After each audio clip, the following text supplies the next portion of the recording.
Shipping glass can be tricky. Watch this video to see the safest way to do it. I've got a ton of boxes. I ship glass a lot. I like to use these 200-pound bursting strength boxes and a really hefty packaging tape. I always use bubble wrap first to protect the glass, and I use this cellophane to hold the bubble wrap in place. It's better than tape because you can reuse the bubble wrap when you're done.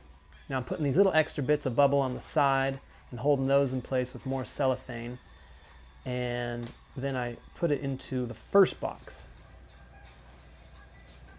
But before I put all the peanuts in, I put a hefty piece of foam right in the bottom because this is a big platter and I want that platter to sit right on a big piece of foam for protection.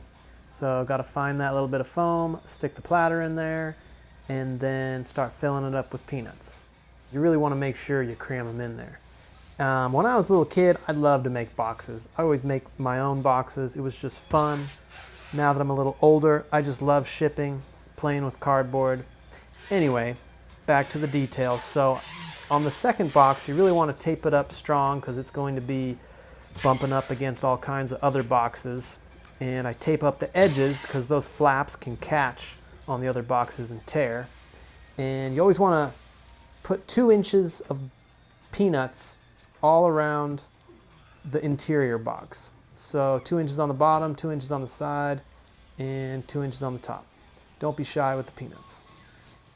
So I like to just shake them, get them to settle in there, and throw it on the scale for the shipping label. Looks like about 19 pounds.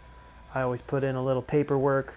This is an Artful Home sale, and I'm shipping out a little bio and some other details that go in every shipment.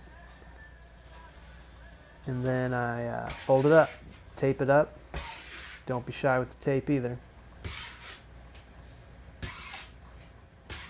You want to make sure you're going to get all those flaps held down because that's where they're going to tear during shipment, and just keep loading it up with tape.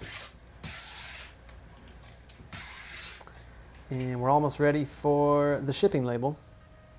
This is the best printer I could find for 4x6 shipping labels. It's wireless, and stick that on the box. Don't forget the Artful Home sticker if you're shipping with Artful Home.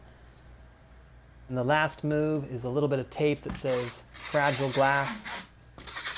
And there you go. If you have any comments, leave them below, or please subscribe.